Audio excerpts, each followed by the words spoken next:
එවං මේ සුතං ඒකං සමයං භගවා සාවත්තියං විහරති ජේතවනේ අනාථ පිණ්ඩිකස්ස ආරාමේ අතකෝ භගවා පරිත්තානකසිකායන් පාංසුං ආරෝපෙත්වා භික්ඛුආමන්තේසී තංකින් මඤ්ඤත භික්ඛවේ කතමන්නුකෝ බහුතරං යෝ වායං මයා පරිත්තානකසිකායන් පාංසුං ආරෝපිතෝ අයං වා මහාපතවියෝති.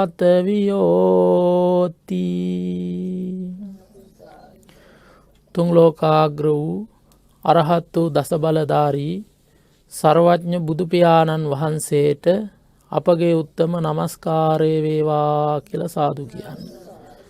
තුන් ලෝකාග්‍ර වූ අරහත් වූ දසබලධාරී සර්වඥ සම්මා සම්බුදුරජාණන් වහන්සේ විසින් දේශනා කරන්නට යෙදුන නෛර්යානිකූත් පරම ගාම්භීර උත්සී සත් ධර්ම රත්නයට අපගේ උත්තම නමස්කාරය වේවා කියලා සාදු කියන්න. තුන් ලෝකාග්‍ර වූ අරහත් වූ දසබලධාරී සර්වඥ සම්මා සම්බුදුරජාණන් වහන්සේගේ අවරස පුත්‍ර බඳු වූ අෂ්ටාර්ය පුජ්‍යල මහා සංඝරත්නයට අපගේ උත්තම නමස්කාරය වේවා කියලා සාදු කියන්න. සද්ධර්ම ශ්‍රවණාබිලාසී වාසනාවන්ත ගුණගරුක පින්වත්නි, දැන් මේ පින්වත් පිරිස සූදානම් වෙන්නේ මහා කාරුණික බුදුපියාණන් වහන්සේ විසින් සම්මා සම්බුද්ධ රාජ්‍යයට පත්වෙලා දෙව්මිනිස් සත්වයාට හිතසුව පිණිස සංසාර සාගරයෙන් එතරවීමට නිර්වාණ අභය භූමියට පත්වීම සඳහා දේශනා කොට වදාරන්නට යෙදුන ස්වාසූ දහසක් ධර්මස්කන්ධය අතර අද දවසේ උතුම් ධර්ම දේශනාවක්, ඒ ධර්මස්කන්ධයේ උතුම් ධර්ම දේශනාවක් දේශනා කරවා ගන්නටයි මේ ඇත්තු බලාපොරොත්තු වන්නේ. ඒ උතුම් ධර්මයේ දේශනා කිරීමටයි මේ සූදානම් වෙන්නේ. පින්වත්නි, මේ දේශනා කරන්නේ දේශනා කරන මගේ දහමක් නෙවෙයි. දෙවියෙක්ගේ බ්‍රහ්මයෙක්ගේ දහමක් නෙවෙයි. එහෙම නැත්තම් පරම්පරාවෙන් ආපු දෙයක්ුත් නෙවෙයි. සම්මා සම්බුදුරජාණන් වහන්සේ අවබෝධ කොට දේශනා කර වදාළ ධර්මය. එතකොට සම්මා සම්බුදුරජාණන් වහන්සේගේ ඒ දේශනාව ඒ ආකාරයෙන්ම දේශනා කිරීමයි මම සිද්ධ කරන්නේ. දේශකයෙක් විතරයි බුදු බණ කියන්නේ බුදුරජාණන් වහන්සේගේ ධර්මය.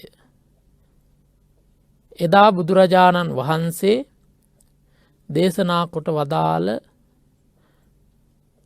ඒ ධර්මය අපට වැටහෙන ආකාරයට මේ ඇත්තන්ට දේශනා කරනවා.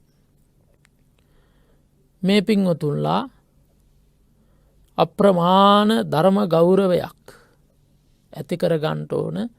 අපි මේ ශ්‍රවණය කරන්නේ මහා කාරුණික බුදුරජාණන් වහන්සේ වදාළ සීසත් ධර්මයයි කියලා හිත පහදවා ගන්නට ඕන.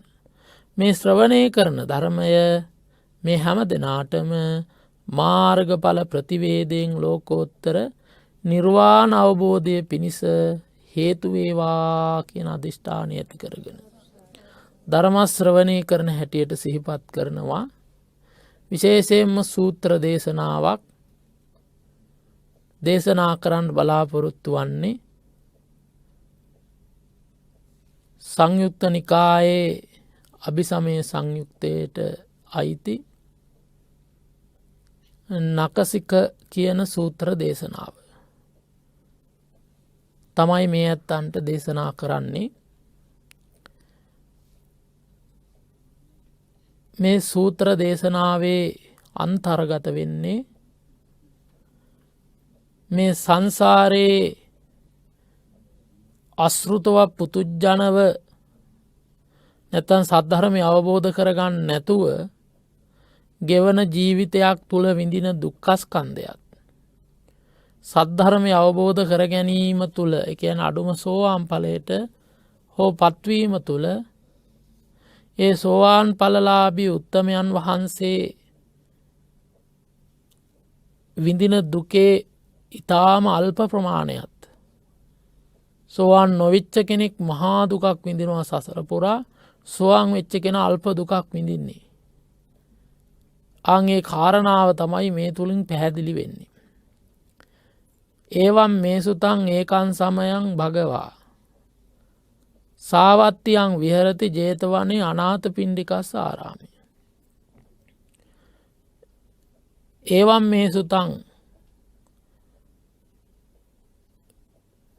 ආනන්ද ස්වාමීන් වහන්සේ තමයි ප්‍රථම ධර්ම සංගීතයේදී නැත්තම් ප්‍රථම ධර්ම සංගායනාවේදී ප්‍රකාශ කරන්නේ. ඒවං මේ සුතං මා විසින් මෙසේ අසන ලදී. කවුරු විසින්ද? ආනන්ද ස්වාමීන් වහන්සේ විසින්. දැන් මේ ධර්ම සංගායනා කරනකොට තමයි මේ කියන්නේ අහවල් තැනදී බුදුරජාණන් වහන්සේ මේ විදිහට දේශනා කළා. ඒක දැන් මම මේ විදිහට ඇසුවා. මොකද ආනන්ද ස්වාමීන් වහන්සේ වැඩ හිටියේ නැත්තම් අපිට අද ධර්මයක් නැහැ. ඒ මොකද උන්වහන්සේ සියලු බුද්ධ වචනේ ඒ විදිහටම අකුරක්වත් වෙනස් නොවන ආකාරයට මතක තියාගත්තා. ඒකන උන්වහන්සේට ධර්ම භාණ්ඩාගාරික කියලා කියන්නේ.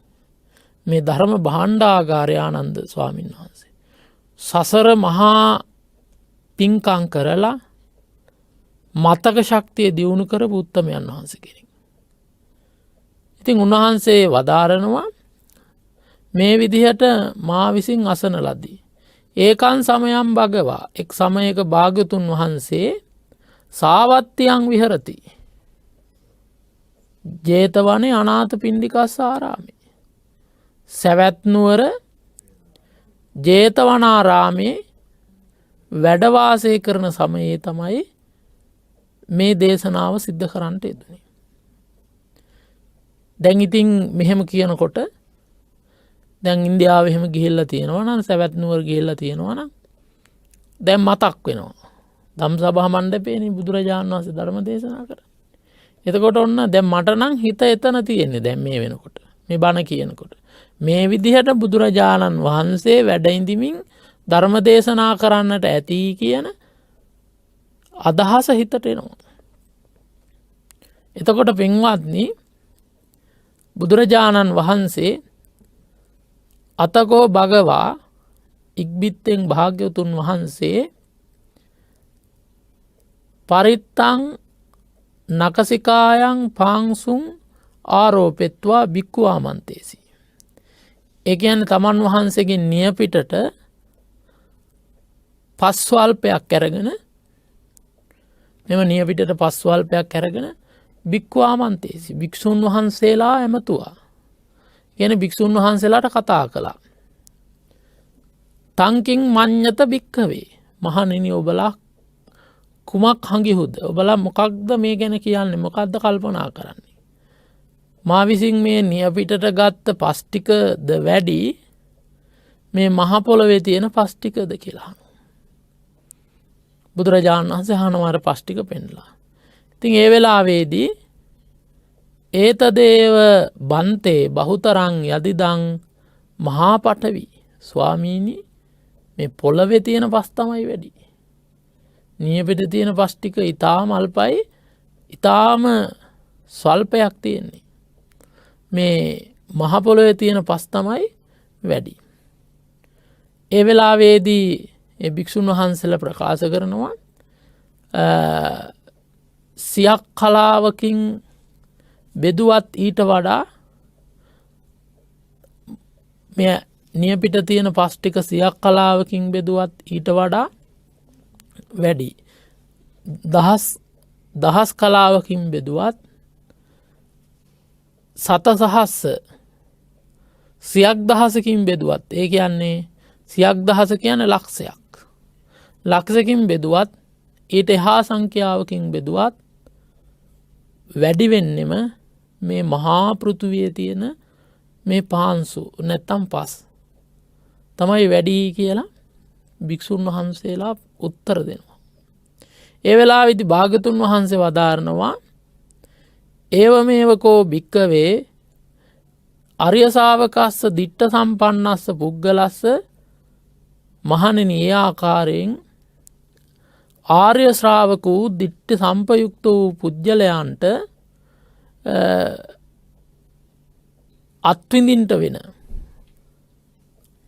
අත්විඳින්ට වෙන දුක ඊටාම අල්පයි.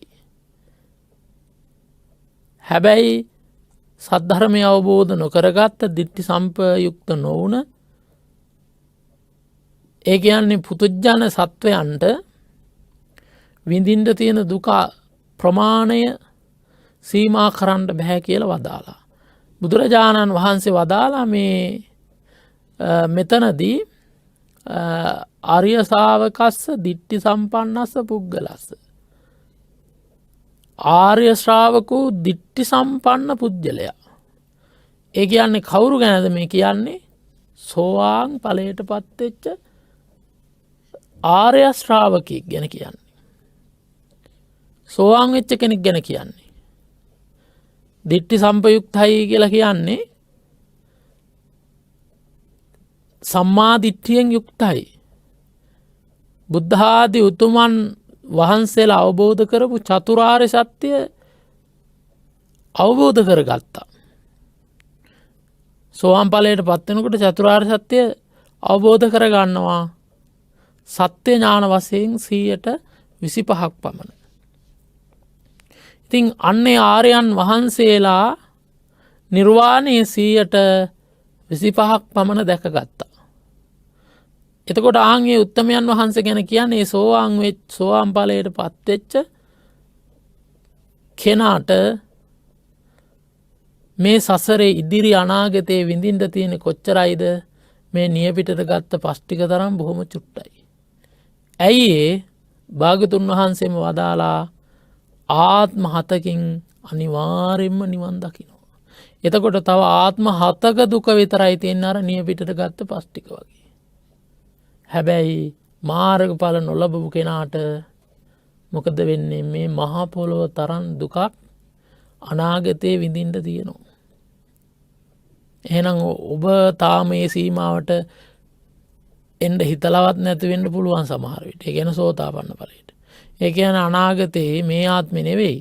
මෙරි උපදී අනන්ත අනාගත සසරේ මහා පොළොවට වඩා දුකක් විඳින්න තියෙනවා.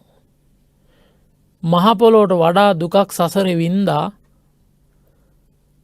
අදත් විඳිනවා, අනාගතෙත් විඳින්න තියෙනවා. හැබැයි සෝවාන් වෙච්ච කෙනෙකුට අනිවාර්යෙන්ම ආත්ම 7කින් සසර ගමන කෙලවර වෙනවා. නතේ භවං අට්ඨ මං ආදියන්ති.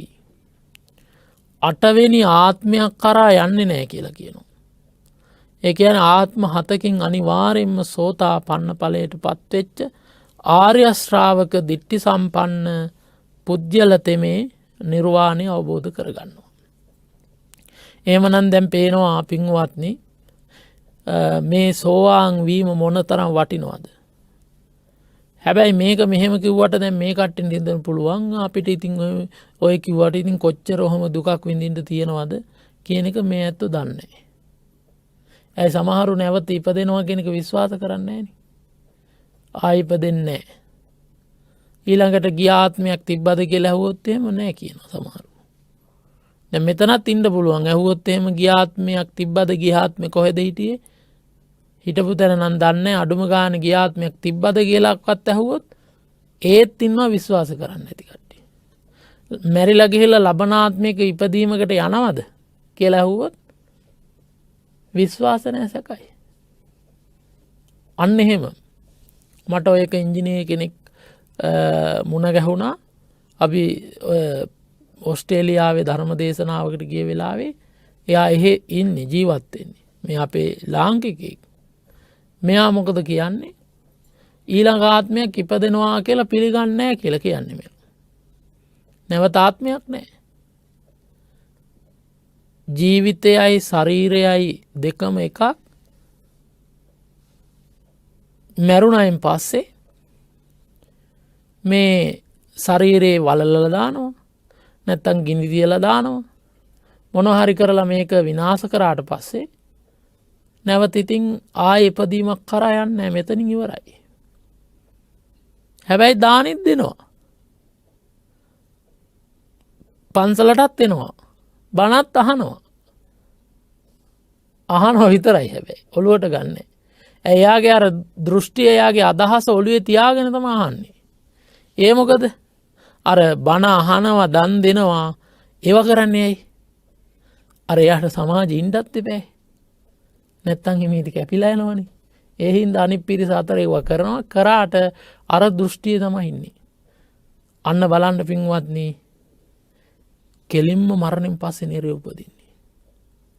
ඇයි? මිත්‍යා දෘෂ්ටිය කියන්නේ අන්න හිතෙන්ද. මොකද මිත්‍යා දෘෂ්ටික පුජ්‍යලයා ළඟ තියෙන්නේ ගියාත්මයක් තිබ්බේ නෑ, ලබනාත්මයක් නෑ, අපායවල් නෑ, දිව්‍ය ලෝක නෑ. අන්න ඔහොම. අන්න ඒ වගේ අදහස් තමයි තියෙන්නේ. දැන් ඔය වගේ මේ ඒකට කියන්නේ උච්ඡේදවාදය කියලා. එදා ಭಾರತයේ ඉන්දියාවේ මේ වගේ මතධාරීන් හිටියා. එයාලා මේ ජීවයක් ආත්මයක් තියෙනවා නම් අපි ඒක හොයාගන්නම් කියලා මොකද කරේ? විශාල හැලියක් අරගෙන රජතුමාට දැනුම් දීලා මරණයට නියම කරපු කෙනෙක් අරගෙන අර හැලිය ඇතුළට දානවා. දාලා උඩින් මූඩයා වහනවා. හිර කළා හොඳට වහලා ලිප්ගල් 3ක් උඩ අර විශාල හැලිය තියෙනවා. තියලා යටින් ගිනි ගහනවා. දැන් මෙයාලා ඔක්කොමලා බලාගෙන ඉන්නේ. උඩින් උඩට ගිහින් සමහරු බලාගෙන ඉන්නවා. බිල්ඩින් වල වගේ උසකට ගිහින් සමහරු යටින් හැම පැත්තෙම 1000ක් විතර බලාගෙන ඉන්නවා. මොනවද බලාගෙන ඉන්නේ? ආත්මයක් තියෙනවා නම් දැන් පිට වෙන්න ඕන. දැන් මේ ගිනි ගහනකොට ඇතුලේ මැරෙනවනේ. මැරෙනවා. දැන් ඔන්න ආත්මයක් තියෙනවා නම් පිට වෙන්න ඕන කියලා බලාගෙන ඉන්නවා. ඉතින් ගිනි ගහලා ටිකක් වෙලා බලාගෙන ඉඳලා පැයක් දෙකක් ගියාට පස්සේ හිමීට කොහොම හරි ගින්න නිමිලා අර මහා හැලිය ඇරලා බලනකොට මිනිස්සයා මැරිලා එච්චරයි පේන්නේ. අර ආත්මයක් ගිය තැනක් පේන්නේ නැහැ. ඒ හින්දා වුන් ප්‍රකාශ කළා මෙතන එහෙම ආත්මයක් කියලා එකක් නැහැ. ඒ කියන්නේ හිතක් කියලා එකක් නැහැ. ඔක්කොම මේ ඇඟ තමයි. එහෙ කියලා ඇඟ තමයි ආත්මෙම කියලා ඒ පිරිස හදාගත්ත නැවත ඉපදීමක් නැහැ. ගියාත්මයක් තිබෙන්නේ නැහැ, ලබන ආත්මයකට යන්නෙත් නැහැ. අන්න පින්වත්නි, අපි ළඟ තියෙනවා රූප ධර්මයකුයි අරූප ධර්මයකුයි කියලා කොටස් දෙකක්.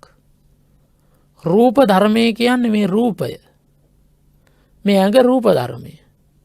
අරූප ධර්මය කියන්නේ සිත. සිතර රූපයක් නැහැ. වේදනා සංඥා සංඛාර යන චේතසික ධර්මත් විඥානයේ නැමැති චිත්තයත් ඒක ඇහැට පේන්නේ නැහැ. එතකොට පින්වත්නි, මිය පරලෝ ගියායින් පස්සේ ඒක යනවද එනවද කාටවත් පේන්නේ නැහැ. හැබැයි එහෙම දෙයක් තියෙනවා. ඉතින් මේ පිරිස වැරදුවට ගත්තා. මොකද්ද ගත්තේ? ආත්මයක් නැහැ කියලා. බුදුරජාණන් වහන්සේ වදාලා උන්වහන්සේ බොමැන්ඩදී අවබෝධ කරගත්තා. මේ ශරීරයේ ඇතුළේ මේ ශරීරයේ පාලනය කරන හිතන චිත්ත ශක්තියක් නැත්තම් සිතුවිලි පරම්පරාවක් තියෙනවා. සිතත් සිතුවිලි පරම්පරාවකුත් මෙතන තියෙනවා. මැරෙනකොට ඒක මේ ශරීරයෙන් ඉවත් වෙනවා. ඒ සිතුවිලි චිත්ත පරම්පරාව. නැවතත් භවයක් කරා ගමන් කරලා උප්පත්තියක් සිද්ධ වෙනවා. ඒවා සිද්ධ වෙන්නේ හේතුඵල ආකාරයට. ඉතින් මේ කියන පටිච්චසමුප්පන්න ක්‍රියාව බුදුරජාණන් වහන්සේ සම්බුද්ධත්වයට පත් වෙලා අවබෝධ කරගත්තා.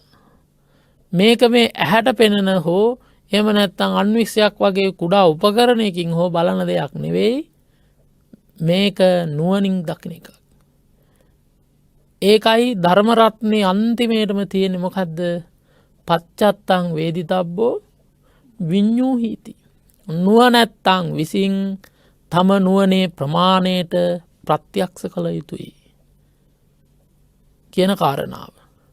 එතකොට පින්වත්නි මේ සසර ගමන ගත්තහම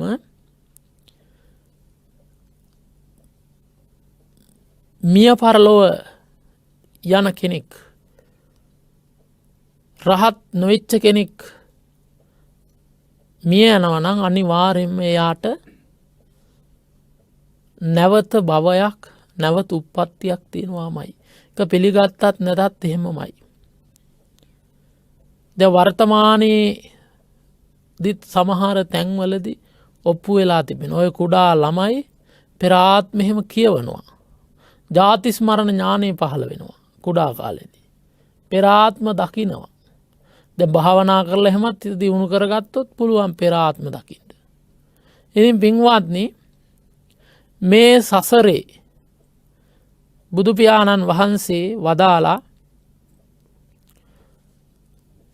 සුගති දුගති කියලා පැති දෙකක් තියෙනවා. සුගතියයි දුගතියයි. දුගතිය කියලා කියන්නේ බොහෝ දුක් ඇති හතර අපායට. සුගතිය කියන්නේ මනුස්ස ලෝක, දිව්‍ය ලෝක, බ්‍රහ්ම ලෝකවලට. එතකොට ඔන්න ඔය දුගතිය උපදින්නේ කවුද? පව් කරපු පිරිස. සුගතිය උපදින්නේ කවුද? පින් කරගත්ත පිරිස. එතකොට පින්වත්නි බොහෝ පව් කරලා සතර අපාවල උප්පත්ති ලබනවා. දැන් දේවදත්ත තථාගතයන් වහන්සේට ගල් පෙන්නලා සංඝ වේදේ කරලා අදත් අවීචි මහ නරකාදිය පැහෙනවා. චින්ච මානවිකාව ඒ වගේ බොහෝ පව් කරපු පිරිස් හතර අපාවල අප්‍රමාණ දුක් විඳිනවා. දැන් එතකොට ප්‍රේත නිරේ තිරසං අසුර ආත්ම ගත්තහම සීමාවක් නෑ, අනන්තයි. දැන් කුරා කුඹී ගත්තහම ඒ කුරා කුඹියෙක් හරි වෙලා තියෙන්නේ ඒ කරගත්ත පව්වල විපාකෙට. දැන් උන මිනිස්සෝ වෙලා තියෙන්නේ පිනේ විපාකෙට. හැබැයි දැන් බලන්න මිනිස්සෝ ගත්තහම ලංකාද්වීපෙහි මිනිස්සු කෝටි 2.5 පමණ ඉන්නවා. මිනිස්සු. හැබැයි එක පොල්ලත්තක් ගත්තහම කූඹි කොච්චර ඉන්නවද? සීමා කරන්න බැරි තරම් ඉන්නවා. ඒ මොකද? එතනින්ම පේනවා මේ ලෝකේ මේ පින් කරලා ඉන්න කට්ටියට වඩා පව් කරපු කට්ටි වැඩි. ඒකනේ හතර අපාවල උපදින්නේ. ඉතින් ඒ වගේම තමයි දිව්‍ය ලෝක බ්‍රහ්ම ලෝකවලත් ඉන්නවා පින් කරගත්ත පිරිස. දැන් අපිට පෙනෙනවා අද වර්තමානයේ වෙනකොට නම් වැඩි හරියක්ම මිනිසු කරන්න පව්. දැන් මෙතන ඉන්න පිරිස වුණත් හරියට මේ කට්ටියන්ගේ ජීවිත ගැන හොයාගෙන ගියොත් කුඩා කාලේ ඉඳලා අද වෙනකන් අවුරුදු 50 ජීවත් වුණා නම් 50 වැඩි හරියක්ම තියෙන්නේ මොනවද? පව්. එතකොට පින්වත්නි පවේ විපාකයට අනුව අපිට අන්න අර වගේ ප්‍රේත නිරේ තිරසං අසුර යන හතර අපාවල උප්පත්ති ලබන්න වෙනවා. දැන් අද මම මෙහි ධර්ම දේශනාවට වඩින ගමන්ම මේ සංයුත්ත නිකායම සූත්‍රයක් කියවුවා. මේ සාමණේරි කියලා කියන්නේ සූත්‍රේ නම. සාමණේරි. බුදුරජාණන් වහන්සේ ගිජ්ජකූට පර්වතයෙන් පහළට බහිනවා. පහලට බහිනකොට උන්වහන්සේ දැක්කා මේ සාමණේරියක්. සාමණේරියක් කියන කාටද? මෙහෙණි වහන්සේ නමක් උපසම්පදා නොවිච්ච. උපසම්පදා වුණා නම් කියන්නේ භික්ෂුණිය කියලා. උපසම්පදා නොවිච්ච සාමණේරියක්. මේ සාමණේරිය අහසින් යනවා. මේ සාමණේරිය අහසින් යනවා. පාත්‍රෙත් පළඳගෙන අහසින් යනවා. බුදුරජාණන් වහන්සේ දකින්නේ දැන් ගිජ්ජුකුට පර්වතයෙන් එනකොට. හැබැයි මේ සාමණේරියගේ සිවුර ගිනි අර ගන්නවා. ඒ ගින්නෙන් මුළු ඇඟම පිච්චෙනවා. අර යකඩ පාත්‍රයේ ඔක්කොම ගිනිහන් වෙලා ගිනි අඟුරක් වගේ. ඒකෙමුත් පිච්චෙනවා. ඉතින් මේ සිවුර ගිනි අරගෙන පිච්චෙනකොට පාත්‍රයේ ගිනි අරගෙන පිච්චෙනකොට කෑ ගහනවා. මේ ප්‍රේතියක්. පෙර කාශ්‍යප බුද්ධ ශාසනයේ මහණ වෙලා දුස්සීලකම් කරපු සාමණේරියක්. අන්න විපාක. ඒක එතනම තියෙනවා සාමණේර සූත්‍රය. එතනම තියෙනවා සික්කමාතා සූත්‍රය, සික්කමානාව සූත්‍රය කියලා. බුදුරජාණන් වහන්සේ වදාරනවා තමන් වහන්සේ ගිජුකුළු පව්වෙන් බහිනකොට ඔන්න ඔය විදිහටම සාමණේර භික්ෂුවක් ප්‍රේතාත්මයක් ලබලා මුළු සිවුරම පිච්චෙනවා. ඒකෙන් ගිනි ගන්නවා. කෑ ගහනවා. පාත්‍රේ ගිනිහන් වෙලා ඒකෙන් පිච්චෙනවා, කෑ ගහනවා. අතෑර ගන්න බෑ. අන්න කසු බුද්ධ ශාසන ඉපදිලා සිවුරක් දරාගෙන කරපු පව්කම් වල විපාක. ඊළඟට සික්කමාතා නැත්තම් සික්කමානා සූත්‍රය. ඒ කියන්නේ සාමණේරියක් උපසම්පදා භූමියට පත්වෙන්න පෙර සික්කමානාවක් කියලා කියනවා. ඒ කියන්නේ මොකක්ද? සමාදන් වෙච්ච මුල් කාලේ ශික්ෂාපද 6යි තියෙන. ඒ ශික්ෂාපද 6 හෝ එහෙම නැත්නම් ශික්ෂාපද 10ම කඩා ගන්න නැතුව එක දිගට අවුරුදු 2ක් ඉන්න ඕන. දැන් කාන්තාවක් මහාන වෙලා උපසම්පදා වෙන්න කලින්, අද නම් ඉතින් භික්ෂුණී ශාසනයක් නැහැනේ. මම එදා බුද්ධ සමය ගැන කියන්නේ. සාමණේරියක් 20 වයස් තත්වයට පත් වෙන්න ඕන. අවුරුදු 20ක් ආපුවම තමයි උපසම්පදා වෙන්නේ. තකන් සාමණේරිය. ඊට වඩා වැඩි කෙනෙක් මහාන වුණාම ප්‍රශ්නයක් නැහැ. ඒ සාමණේරියක් සික්කමානාවක් වශයෙන් දෑ අවුරුද්දක් ඉක්මනට කියන්නේ අවුරුදු 2ක් දස සීලේ කොහෙන්වත් කැඩෙන්නේ නැතුව එක දිගට රකින්න ඕන. කැඩුනොත් ආයේ මුල ඉඳලා රකින්න ඕන. දැන් හිතමුකෝ අපි අවුරුදු 2යි මාස 10ක් රැක්කා කියලා. කැඩුනොත් එහෙම ආයෙත් මුල ඉඳලා රකින්න ඕන. එහෙම රැක්ක කෙනෙකුට තමයි උපසම්පදාව දෙන්නේ භික්ෂුණියකට. ඒ මොකද කාන්තාවෝ කියලා කියන්නේ කෙලෙස් වැඩිනේ.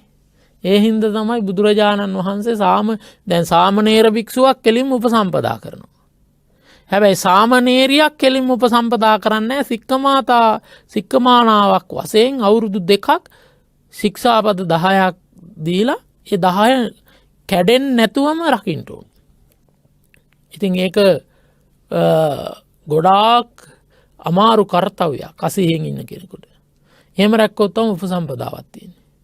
අන්න ඒ වෙලාවේදී එහෙම අර සික්කමානාවක් වෙලා සිල් කඩ දුස්සීලකම් කර ඉඳලා කාශ්‍යප බුද්ධ ශාසනේ අන්න මිය පරලෝ ගිහිල්ලා අර ඇඳගෙන ඉන්න චීවරයත් පාත්‍රයත් පිච්චි ඒ ගින්නට පිච්චි කෑ ගහ අහස එහෙ මෙහෙ අත යනවා.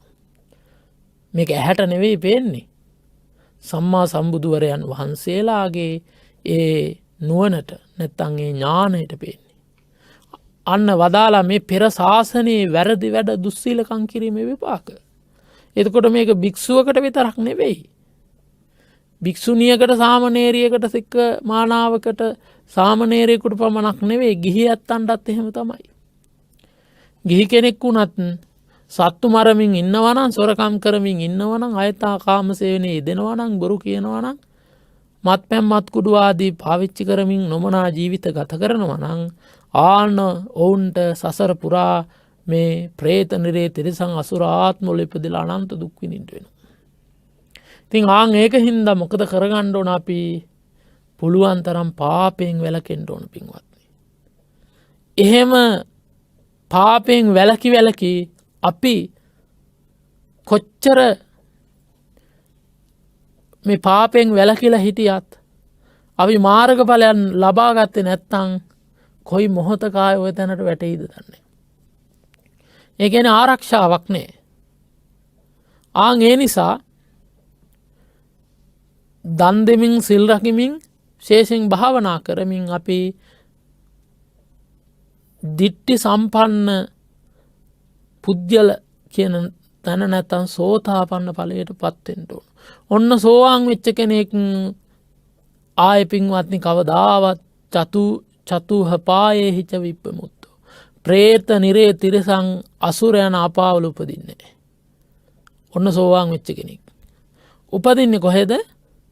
දිව්‍ය ලෝකේ, මනුස්ස ලෝකේ, ධ්‍යාන වඩලා තිබ්බොත් බ්‍රහ්ම ලෝකේ.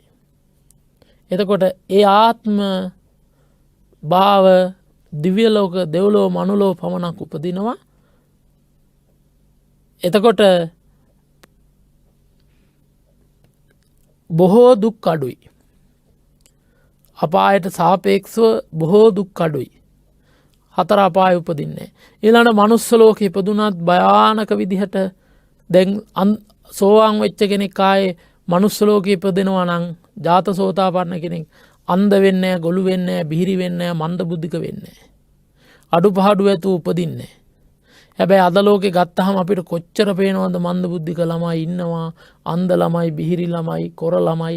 ඇයි අර සසර පව් කරලා. දැන් හිතන්න දැන් අපිටත් දැන් මේ බණ කියන මටත් බණ කියන ඔය ඇත්තොන්ටත් ජීවිත විශ්වාසයක් නැහැ. අද දවසේම අපිට මොකක් හරි රෝගයක් හරි හැදිලා පැත්තක් පණ නැති වුණොත් සමහර කොච්චර බෙහෙත් කරන් මැරෙනකන් හොඳ වෙන්නේ. මැරෙනකන් අපිට ඉන්න වෙන්නේ රෝද පුටුවේ. එහෙම ඉන්න කට්ටිය ඉන්නවා. ඊට පස්සේ කවුරුත් සලකන්නේ සමහර විට අනතුරු වෙලා රියානතුරු වගේ වෙලා සුසුන්නාව එහෙම කැඩුනට පස්සේ සමහර විට එතනින් පල්ල පණ නැති වෙනවා. ඊළඟ මූත්‍රා යනවා දැනෙන්නේ නැහැ. මල පහ යනවා දැනෙන්නේ නැහැ. බොහෝ විදිහට දුක් විඳින්න වෙනවා. දැන් ඔය අපි දැකලා තියෙනවානේ. ඔය ලංකාව පුරාම තියෙනවා අර යුද්ධයට යුද වැදිච්ච අපේ රණවිරුවෝ. ඒ වගේ ආබාධිත තත්වයට පත්වෙච්ච ස්ථාන තියෙනෝනේ අභිමන්සලවල් කියලා. ඒවට ගිහාම අපිට පේනවා සමහර විට කොන්දට වෙඩි වැදිලා එතනින් පල්ලම පන්න නැහැ. එතකොට එතනින් පල්ල මූත්‍රා යනවා යාට දැනෙන්නේ නැහැ, මල පහ යනවා දැනෙන්නේ නැහැ, මොකක්වත් නැහැ. ඔය සමහර මන් දැකලා තියෙනවා ඒ බෝම්බ වැදිලා සමහර විට මොලේට කෑලි ගිහිල්ලා ඒවා නිසා ඔහේ ඉන්නවා විතරයි එයාට මොකක්වත් තේරෙන්නේ නැහැ. ඔහේ ඉන්නවා ඉතින්. දැන් ඔන්න පින්වත්නි අපටත් දැන් ඒ වගේ යුද්ධයක් ආදී නැති වුණත් මොලේම නහරයක් පිපිරිලා ඔය තත්ත්වය උදා වෙන්න පුළුවන්. එතකොට මැරෙනකන් අපිට අවුරුදු ගාණක් විඳවන්න වෙනවා. ඊට වඩා පින්වත්නි මරණින් පස්සේ විඳවන්න වෙන එක. හැබැයි සෝතාපන්න වෙච්ච කෙනෙකුට ඔන්න ඔය සසරේ ආත්ම 7යි උපදින්නේ. 8 වෙනි ආත්මිකට යන්නේ නැහැ. 4 අපායේ උපදින්නේ නැහැ. ඔය වගේ අඩුපහඩු ඇතු උපදින්නේ. ඉක්මනින් නිවන් දකින්න. එහෙනම් අපිට තියෙන ආරක්ෂාව තමයි සෝවාන් ඵලයටවත් පත්වීම. අපට තියෙන එකම ආරක්ෂාව. එහෙනම් පින්වත්නි ඉස ගිනිගත්තේ කේ ගිනි නිවන ලෙස අපි වෑයම් කරන්න ඕන. මොකටද? අඩුම ගානේ මේ බුද්ධ ශාසනයක් ලැබිච්ච වෙලාවක සෝතාපන්න ඵලයට පත් වෙන්න. එතකොට ඒ කෙනා සසරේ දුක අර මහා පොළොව මෙන් විඳින්න තිබ්බ දුක සම්පූර්ණයෙන් ඉවර කරගත්තා. තොර ඒ උත්තමයන් වහන්සේට ආයර නියපිටට ගත්ත පස්්ටික තරම් බොහෝම ස්වල්පයක දුකක් තමයි විඳින්ට තියෙන්නේ. ආගේ නිසා පින්වත්නි අපි සෝවාන්වෙන්ට කටයුතු කරගන්න ඕන. කොහොමද සෝවාන් වෙන්නේ? ඒක තමයි ප්‍රශ්නය. නේ? සෝවාන් වෙන්න කිව්වොත් නම් ඔක්කොම කැමති. හැබැයි වෙන විදිහ දන්නේ. සෝවාන් වෙච්ච කෙනෙක් ළඟ ගුණ හතරක් තියෙනවා. මොනවාද ඒ ගුණ හතර? බුද්ධේ අවෙච්චා පසාදෝ සමන්නාගතෝ හෝති. ධම්මේ අවෙච්චා පසාදෝ සමන්නාගතෝ හෝති. සංඝේ අවෙච්චා පසාදෝ සමන්නාගතෝ හෝති. අරිය කාන්ත සීලං.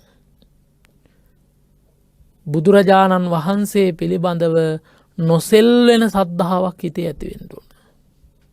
ධර්මය පිළිබඳව නොසෙල්වෙන සද්ධාාවක් හිතේ ඇතිවෙන්න ඕන. මහා සංඝරත්නය ගැන නොසෙල්වෙන සද්ධාාවක් ඇතිවෙන්න ඕන. ඊළඟට ආර්ය කාන්ත සීලය. ඒ කියන්නේ මොකක්ද? නොකැඩෙන පන්සිල්. කිසිම ආකාරයකට පංචසීලය කැඩෙන්නේ.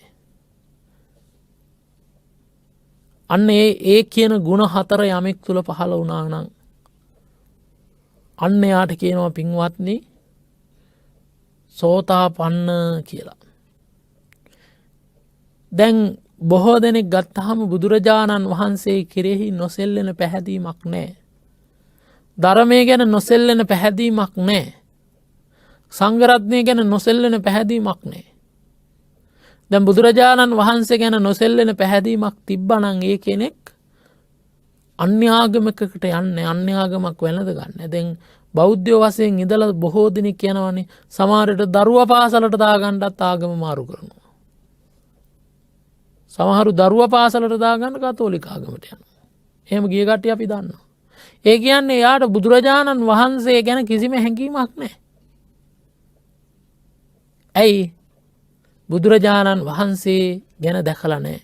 අවෙච්ච ප්‍රසාදේතියා අමූලික සද්ධාවවත් නැහැ. ඊළඟට ධර්මයේ පිළිබඳව දන්නේම නැහැ. ඔක්කොම පව් ටික කරලා දැන් ඔය එයාගමට ගියා කියන කෙනා ගැන මම දන්න හොඳට එයා ගොඩාක් පව් කරා. කොටිම පන්සල් වල දේවල් පවා හොරකම් කරා. හැබැයි කාලයක් ගියාට පස්සේ දැන් මෙයා ගියාලු ඒ අන්‍ය ආගමකට. කොහොමද කරේ? ඒ ආගමේ පූජකතුමා ඇවිල්ලා වතුර ගෙනල්ලා මෙයාට වැක්කිරුවා කියලා කියනවා. පව් හේදුවා කියනවා. දැන් හරි ඔක්කොම දැන් උපන්දා ඉඳලා කරපු පව් ඔක්කොම හේදිලා. වතුරට පව් හොදන්න පුළුවන් නම් ඕක හරියට අර අපේ උපාසකම්මලා අපේ කට්ටිය කාවත් තියෙනවනේ. දේවාලයකට යනකොට අර පඳුරු හොදගෙන කහ වතුරෙන් නේ සමහර විට ඔන්න ඔය වගේ ගෙටත් කහ වතුර ඉහලා යන්නේ. ඒ මොකද? ඒ තමයි ඒ අර ආගමට ගිහිල්ලා පව් හොදපු කෙනයි අර කහ වතුරෙන් පඳුරු හොදගෙන ගිය කෙනයි දෙන්නම එක වගේ මන් දකින්නේ. මේ ඇඟ කියන එක කොහොමත් පින්වත්නි අපිරිසුදුයි. ඇටමස් ලේන හරාදී පිරිච්ච අසූචි වලකටත් වඩා අන්ත අපිරිසුදු එකක් අපිට තියෙන. බුදුරජාණන් වහන්සේ වදාළේ හිත පිරිසුදු කරගන්න. දැන් ඔය ඇඟ පිරිසුදු කරන්න ගියාට කාගේවත් හිත පිරිසුදු නෑ. ඇඟ පිරිසුදු කරන්න ගියාට. ආන් ඒ නිසා පින්වත්නි බුදුදහම කියන්නේ ඇඟ පිරිසුදු කරන දහමක් නෙවෙයි. ඇඟ පිරිසුදුව තියාගන්න ඕනේ. ඒ කියන්නේ නාන්නේවත් නැතුව ඉන්න නෙවෙයි. ඉන්නව නෙවෙයි කියන එක නෙවෙයි මේ කියන්නේ. ඇඟ පිරිසුදු කරගන්න ඊට වඩා සචිත්ත පරියෝදපණං සිත පිරිසුදු කර ගැනීම. බුදුරජාණන් වහන්සේ වදාරන්නේ එහෙනම් මේ ජලයට බෑ හිත හොදන්න. කහ වතුරට බෑ හිත හොදන්න. එහෙනම් බුදුරජාණන් වහන්සේ හිත පිරිසුදු කිරීමක් ගැන වදාළේ. එතකොට පින්වත්නි මහා සංඝරත්නය ගැනත් නොසෙල්ලෙන පැහැදීමකට එන්න ඕන. ඊළඟට නොකැඩෙන පන්සිල් නොකැඩෙන තැනට අපි ආරක්ෂා කරගන්න. මේ තැනට අපේ මනස හැදෙන්න නම් පින්වත්නි අපිට චතුරාර්ය සත්‍ය දකින්න ඕන. ඒ කියන්නේ දුක දකින්න ඕන. දුක හට ගැනීම හේතුව දකින්න ඕන. දුක නැති කිරීම වූ නිර්වාණය දකින්න ඕන. ඒ යන මාර්ගය දකින්න ඕන. මේ චතුරාර්ය සත්‍ය පිළිබඳ යම් හෝ අවබෝධයක් අපි ඇති කරගන්න ඕන.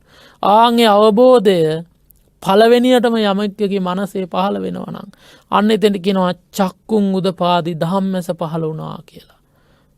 අන්න එතනට කියනවා සෝතාපන්න ඵලයටපත් වුණා. සෝවාන් වුණා කියලා මේ ඇඟට එහෙම මොකක්වත් සෝවාන් වුණා කියලා පේන්නේ නැහැ. ඒක උන්වහන්සේගේ අවබෝධයක් විතරයි. ආන් ඒ කෙනා හතර අපායට නොවැටෙනවා.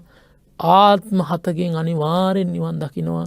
ඒ අතරතුරත් මේ ආත්මෙත් වීරිය කරොත් නිර්වාණ සම්පත්තිය ලබන්න පුළුවන්. එහෙනම් පින්වත්නි අර නකසිපු නියට ගත්ත පස් අරගෙන මහ පොළොවයි නියේ තියෙන පසු උපමා කරලා මහ පොළොවේ පස් වැඩි නියපිට පස් අල්පයි. ආන් ඒ වගේ සෝවාන් වෙච්ච කෙනෙකුට තියෙන නියපිට පස් තරම් අල්ප වූ දුකක් සෝවාන් නොවෙච්ච කෙනෙකුට මේ මහ පොළොවේ පස් තරම් මහා දුකක් විඳින්න වෙනවා. එහෙනම් අපිටත් මේ මහා දුක උරුමයි. හැබැයි අපිට ගැලවෙන්න පුළුවන්. ගැලවෙන්න තියෙන එකම දේ තමයි බුද්ධ ශාසනය. වෙන කොහෙන්වත් ගැලවෙන්න බෑ. බුද්ධ ශාසනයේදී ගැලවෙනවා කියලා කියන්නේ මොකද්ද? දාන සීල භාවනා වැඩිමමයි. ඒිනුත් දන් දීදී සිල් රැක ඉඳලා විතරක් බෑ. අනිවාර්යෙන් භාවනා කරන්න ඕන. භාවනාවේ සමත භාවනාව පමණක් කරලා බෑ. අනිවාර්යෙන් විපස්සනා භාවනා කරන්න ඕන. අනිත්‍ය දුක්ඛ අනාත්ම රූප වේදනා සංඥා සංකාර විඥාන නිස්කන්ධ පංචකේ ස්කන්ධ ධාතු ආයතනයන්ගේ දකින්න ඕන. ඒවා ඉතින් ගැඹුරු ධර්ම කාරණා දන්න ගුරුවරුන්ගෙන් අහගෙන අපි ඒ විදර්ශනා භාවනා කරගත්තොත් ධම්මැස මේ ජීවිතේ පහල කරගෙන අපට ඉදිරි අනාගතයේදී අල්ප දුකක් ලැබමින් කෙලවර ඉක්මනින් නිවන් දකින්න භාග්‍ය සම්පත්තිය ලැබෙනවා. ඒ නිසා අපි ප්‍රාර්ථනා කරන ඔබ හැම දිනාටම මේ සසර අනන්ත දුකක් අනන්ත භයානකයි මේ සසර. මේ දුක්ඛිත භයානක වූ සසරෙන් නිදහස් වෙන්නට අඩුම ගානේ සෝතාපන්න ඵලයටවත් මේ ජීවිතයේ මේ බුද්ධ ශාසනය පාදක කරගෙන කරන කොටගෙන ඒ සෝතාපන්න ඵලයටවත් පත් වෙන්නට මේ පුණ්‍ය ශක්තියද හේතුපනිශ්‍රේ වේවා කියලා ප්‍රාර්ථනා කරනවා. එහෙම ප්‍රාර්ථනා කරගන්න ගමන් දැන් කල්පනා කරගන්න ඕන අද දවසේ මෙම ධර්ම දේශනාවේ සදැහැති දායකත්වය දරන්නේ වාද්දුව මොරොන්තුඩුව පාරේ අංක 166 නිවසේ පදිංචි චන්ද්‍රා ගර්ලි තිසේරා මහත්මිය විසින් බලාපොරොත්තු වෙනවා මිය පරලෝ යන්ට යෙදුන ඉලංගකගේ ඉලංගගේනේ ඉලංගගේ සොපායා රත්නායක මහත්මියට ඒ වගේම ඉලංගගේ බීටා පෙරේරා මහත්මිය ඉලංගගේ